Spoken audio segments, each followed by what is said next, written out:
अपने पसंदीदा शो के फुल एपिसोड देखने के लिए अभी डाउनलोड करें दंगल प्ले ऐप।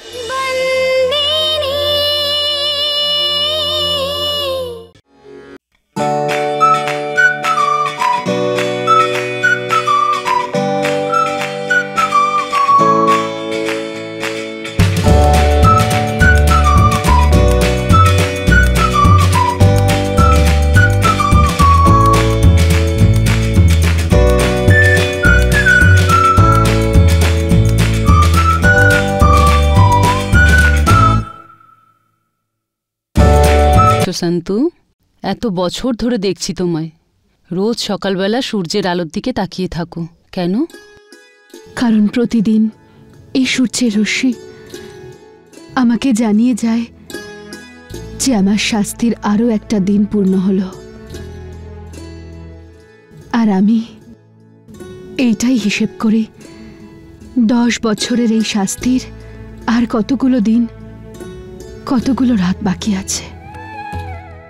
আর পেরিয়ে যাওয়া এই বছরগুলোতে আমার সন্তানদের আর আমার পরিবারের জীবন কতটা বদলে গেছে। অনেকটা বদলে গেছে, তাই না? জানি না,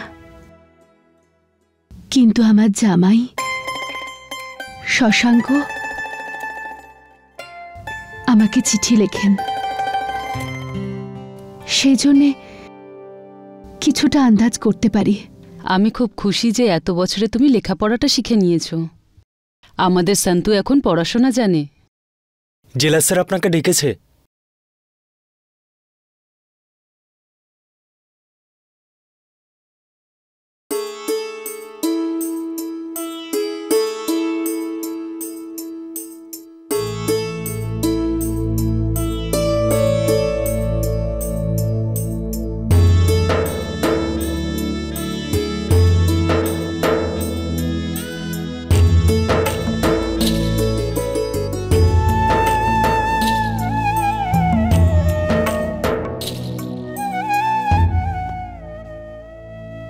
কেমন আছো শান্ত? আমি জানি প্রতিবারের মতো তুমি ওই একটাই উত্তর দেবে, ভালো আছি। কিন্তু আমি তোমাকে বলতে চাই যে এখানে সবকিছু পাল্টে গেছে। মানে আমার আর কাদ্দুর মেয়ে নন্দিনী খুব তাড়াতাড়ি বড় হয়ে যাচ্ছে। সবাই ওর কথাই জিজ্ঞাসা করে, আরও তোমার কথা জিজ্ঞেস করে। খুব দুষ্টু, পুরো কাদ্দুর মতো, কিন্তু খুব মিষ্টিও। দেখা করতে তো তুমি বারণ করেছো তোমার সাথে, কিন্তু আন্দাজ করতে পারছি যে এতদিনে তুমিও নিশ্চয়ই পাল্টে গেছো। একবার অন্তত যদি তোমাকে এখন আমি দেখতে পেতাম যে সত্যি কি শান্ত এখনো সেরকমই আছে, নাকি বয়সের ছাপ পড়ে গেছে তার মুখের উপর।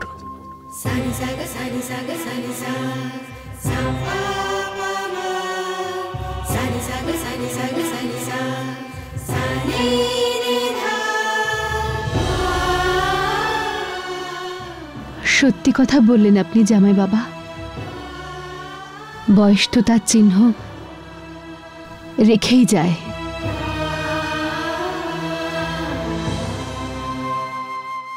তোমার ছেলেমেয়েরাও বড় হয়ে গেছে শান্তু। সূর্য আর বিভা ঠিক সেরকমই দেখতে হয়েছে যেরকম 10 বছর আগে কাদ্দু আর মৌলিক ছিল। আজ তোমার জন্য অনেক বড় দিন শান্তু। তোমার ভালো স্বভাবের জন্য তোমার 14 বছরের শাস্তি কমে 10 বছর হয়ে গেছে, আর সেটা আজকে সম্পূর্ণ হচ্ছে। আমি খুব খুশি শান্তু, আমি খুব খুশি। আর একটা কারণও আছে। আজ থেকে ঠিক 12 বছর আগে আজকের দিনেই ধর্মপুরের মেলাতে তোমার সাথে আমার দেখা হয়েছিল, আর আজকে আবার আমাদের দেখা সেখানেই হবে।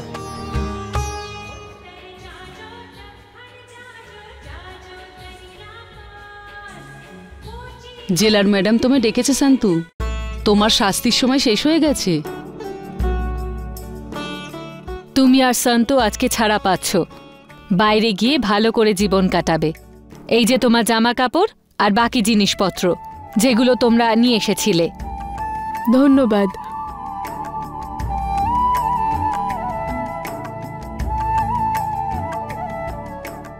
আরে শান্ত, এসো। অভিনন্দন, গৌরীর সাথে সাথে আজ তুমিও ছাড়া পাচ্ছ। সরকার তোমাদের ভালো চালচলনের জন্য তোমাদের 14 বছরের সাজা 10 বছর করে দিয়েছে। ধন্যবাদ ম্যাডাম। আরে না না মা, প্রণাম করতে হবে না। আপনার আশীর্বাদ আর সহযোগিতার জন্যে আমি পড়াশোনা শিখতে পেরেছি। আজ এখান থেকে যাওয়ার আগে আমি আপনার আশীর্বাদ নিতে চাই। ঈশ্বরের আশীর্বাদ তোমার সঙ্গে আছে। এই নাও, এই তোমার জামা কাপড় আর তোমার গয়না।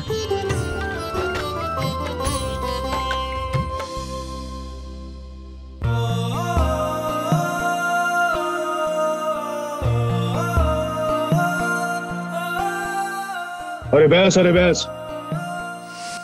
আর এই ধরনের প্রশ্ন আমাকে জিজ্ঞেস করিস না। নে ওর এবার।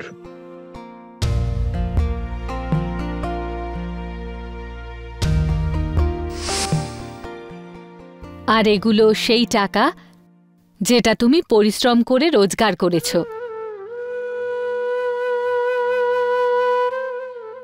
Thank you.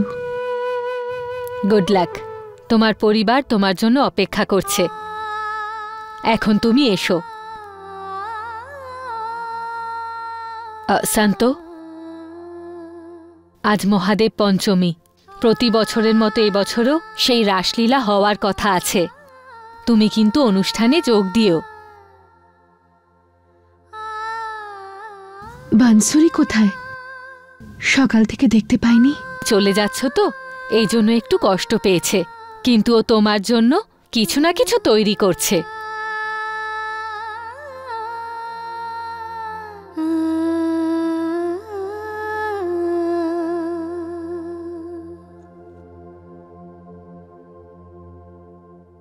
নমস্কার।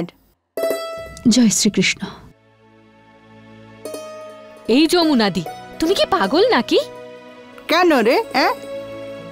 আরে এত বছর ধরে তুমি জেলে আছো, তুমি এত বড় একজন অপরাধী এই ছোট্ট একটা মেয়ের সামনে হাত জোড় করো? তুমি কি ভয় পাও মেয়েটাকে? চুপ কর। এই মাথা কারুর সামনে হেট হয়নি, বুঝলি? ওকে তো আমি ভীষণ সম্মান করি, বুঝলি?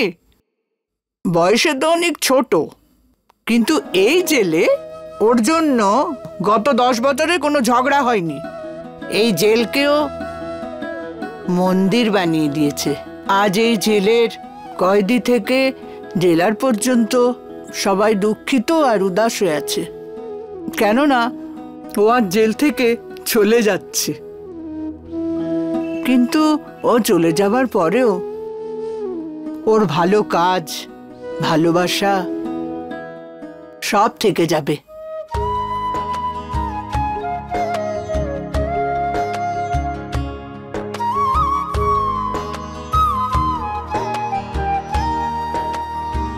আজ আমাদের এখানে একটা ছোট অনুষ্ঠানের আয়োজন করা।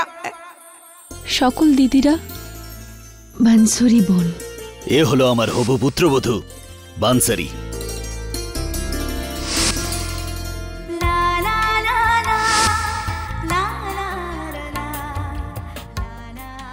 আমরা জেলার ম্যাডামকে ধন্যবাদ জানাচ্ছি যে আমাদের জন্য এইরকম একটা অনুষ্ঠান রেখেছেন।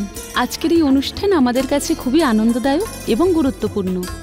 হ্যাঁ, আজ আমাদের সন্তু ছাড়া পাচ্ছে। সেভাবে দেখলে একদিন না একদিন আমরা সবাই এখান থেকে ছাড়া পাবো। কিন্তু যেভাবে সন্তু আমাদের ভালোবাসা দিয়েছে, সন্তু চলে যাবার পর ওর কথা আমাদের খুবই মনে পড়বে। আমরা ওকে হাসি মুখে এখান থেকে বিদায় দেব।